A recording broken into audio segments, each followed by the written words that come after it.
You are coming with me, I have decided. Sarah, tell me why.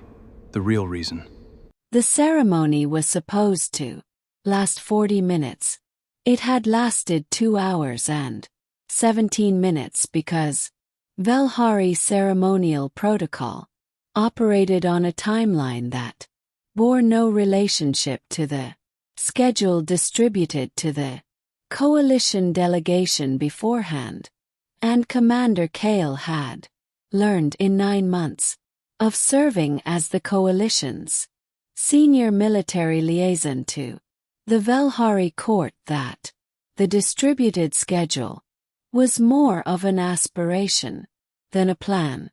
He had stood through all of it with the particular stillness he had developed for court functions: spine straight, hands at rest, attention present but undemanding, the way you stand when you are a guest in someone else's ritual, and the correct contribution is to be as undisruptive as possible. The ceremony was for the signing of the Third Trade Corridor Agreement, a document that had taken 14 months of negotiation and represented the most significant formal economic relationship between the Vel'hari and the coalition in 60 years. Kael had been present for the last 9 of those 14 months, which was not why his name was on the final document as a witness, but was probably why Queen Lyara had included it there. He had noticed the princess in the 3rd month. She was difficult not to notice, not because she sought attention, but because of the specific way she didn't, where the court moved and gathered and performed, the particular theater of royal presence. Princess Vale stood the edges, attended every function her position required, and was absent from every function it did not. She spoke when addressed, and listened when others spoke, and her pale, gray-green eyes tracked everything in every room with the quiet attention of someone who was permanently interested in the world and had decided, for reasons Kael did not yet understand, not to participate in most of it.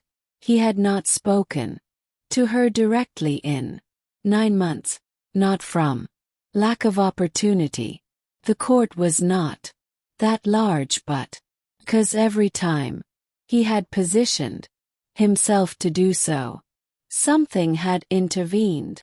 Ceremony, a protocol requirement, the princess herself moving quietly away at the exact moment that would have made conversation natural. He had begun to wonder if he was misreading the architecture of the rooms they were both in. The ceremony concluded with a formal greeting round, Queen Lyara moving through the assembled guests in the specific order that Vel'hari protocol required, offering the royal acknowledgment. When she reached Kael, she did the thing he had seen her do with significant allies, one blue hand gentle at his jaw, the formal kiss of acknowledgment at his cheek, the gesture that in Vel'hari ceremony meant you have contributed something of value to this house. And then, with her lips near his ear and her voice below the ambient sound of the hall, he said it. Before you go, my sister has asked me to tell you something. She has wanted to say it herself for 6 months but cannot. Kael was very still. Tell me, he said. She watches you, Lyara said quietly, and without ceremony. Now just one person telling another person a true thing. Not the way the Court watches you. The way someone watches something they are afraid to want. Brief. She asked me 4 months ago whether I thought a human soldier could understand what it meant to stand at the edges of a room that was built for other people. Kael said nothing. I told her, Lyara continued, that in my observation you had been standing at the edges of a court for 9 months with more grace than most people who were born to it. That if anyone understood that particular architecture, it was probably you. What did she say? She said. Liara's voice carried something that was almost a smile. That she had thought the same thing, and that she did not know how to close that distance without making it into something political or formal or observed by 30 people, all of which she found impossible. Kael looked across the hall. Princess Vale was standing at the edge of the room, as she always was, and she was looking at him with those pale, gray-green eyes, and when their eyes met she did not look away. She held the gaze with the steadiness of someone who has decided to stop moving to the other side of the room and wants that decision to be understood. He understood it. The marriage question, he said carefully to Lyara. Was your word, not mine, when you asked me what I was hearing. My sister's word, Lyara said. 6 months ago she asked me if thought a human officer could take a Vel'hari bonding seriously, not as a political arrangement, as a real one. What did you tell her? I told her I didn't know that I would have to observe longer. I have observed longer.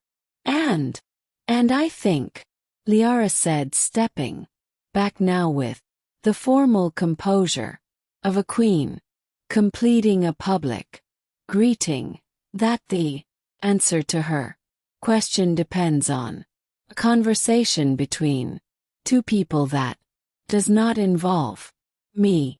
She looked at him with those pale blue-gray eyes that had been running a court for 12 years and had learned to read the answer to most questions before they were asked. You have been standing at the edges for 9 months, Commander. The hall will be empty in 20 minutes. She moved on to the next guest with the fluid inevitability of ceremony, leaving him exactly where she had found him, standing at the edge of the hall with the trade agreement signed and his name on the document, and the entire architectural question of who stood at the edges and why suddenly much more interesting than it had been an hour ago. He looked across the room. Vale was still watching, still not moving away. He crossed the hall. It took 30 seconds and covered approximately 15 meters, and undid 9 months of standing at the correct professional distance from something he had not until this exact moment let himself name clearly. Princess, he said. Commander, she said. Her voice was lower than he had imagined and steadier, and carried kind of attention that made the room around them feel temporarily smaller. I understand, he said, that you've been wondering whether could stand at the edges of a room and understand what that meant. Those pale gray-green eyes looked at him for a long moment. My sister told you. She did. She was not supposed to tell you everything.